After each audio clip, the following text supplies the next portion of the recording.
আপনি আসুন আসুন, ওনাদেরকে তো ঠিক চিনতে পারলাম না। ইনার আমার আব্বা মা। এই রাস্তা দিয়ে যাচ্ছিলাম, তোমার আব্বার কথা বলতে আব্বা মা দেখতে চাইলো, তাই নিয়ে চলে আসলাম। খুব ভালো করেছেন, আসুন ঘরে এসে বসুন। তোমাকে খুব চেনা চেনা লাগছে। তোমার নাম কি সেলিম? হ্যাঁ।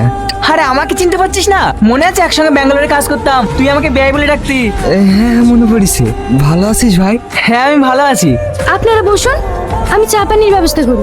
বলছি সেলিম, তুইও আমাকে বেয়াই বলে ডাকতে, আমিও তোকে বেয়াই বলে ডাকতাম। তোর মেয়েকে আমার খুব পছন্দ হয়েছে। যদি তোর কোনো আপত্তি না থাকে, তোর মেয়েকে আমার বাড়ির বৌমা বানাতে চাই।